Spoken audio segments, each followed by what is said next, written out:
রাজ্যে লোকসভা নির্বাচন সহ 7 রামনগর বিধানসভা কেন্দ্রের উপনির্বাচনকে সামনে রেখে শনিবার সন্ধ্যায় আগরতলায় এক সাংবাদিক সম্মেলন করা হয়। এই সাংবাদিক সম্মেলনে নির্বাচন আচরণ বিধি সহ নানা বিষয় তুলে ধরেন পশ্চিম জেলার জেলাশাসক ডক্টর বিশাল কুমার।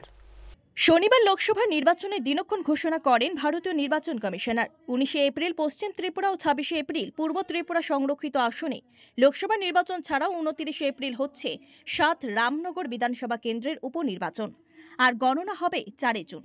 নির্বাচন কমিশনার কর্তৃক নির্বাচনের নির্ঘণ্ট ঘোষণা হতেই নির্বাচন বিধি লাগু হয়েছে ত্রিপুরাতে। আর এই নির্বাচন বিধিও পশ্চিম ত্রিপুরার আইন শৃঙ্খলা সহ নানা বিষয় তুলে ধরে শনিবার সন্ধ্যায় সাংবাদিক সম্মেলন করেন পশ্চিম ত্রিপুরা জেলার জেলাশাসক ডক্টর বিশাল কুমার। এদিন পশ্চিম ত্রিপুরা জেলাশাসক অফিসে আয়োজিত সাংবাদিক সম্মেলনে জেলা শাসকের সঙ্গে উপস্থিত ছিলেন জেলা পুলিশ সুপার কিরণ কুমার কের। সাংবাদিক সম্মেলনে জেলাশাসক বলেন, পশ্চিম ত্রিপুরা জেলায় লোকসভা নির্বাচনে প্রায় 14,61,000 ভোটার তাদের মতদান প্রয়োগ করবেন।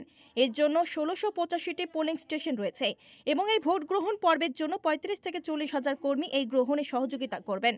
পাশাপাশি জেলা পুলিশ সুপার উল্লেখ করে নির্বাচন শান্তিপূর্ণ করার জন্য পশ্চিম জেলায় সন্তোষজনক পুলিশ ও আধা সামরিক বাহিনী রয়েছে। এছাড়াও এদিন দুজনেই নির্বাচনে বিভিন্ন বিষয় নিয়ে সাংবাদিকদের সম্মুখে বিস্তারিত আলোচনা করেন।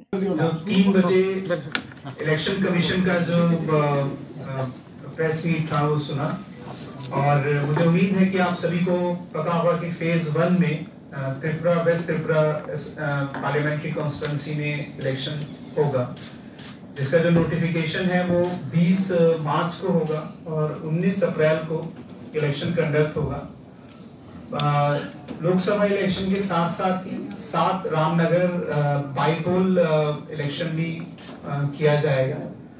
मैं कुछ स्टैटिस्टिक्स आपके साथ शेयर करना चाहता हूँ। हमारे 1 वेस्ट त्रिपुरा पार्लियामेंट्री कॉन्स्टिट्यूंसी में 30 असेंबली कॉन्स्टिट्यूंसीज के सभी में इलेक्शन एक साथ होगा।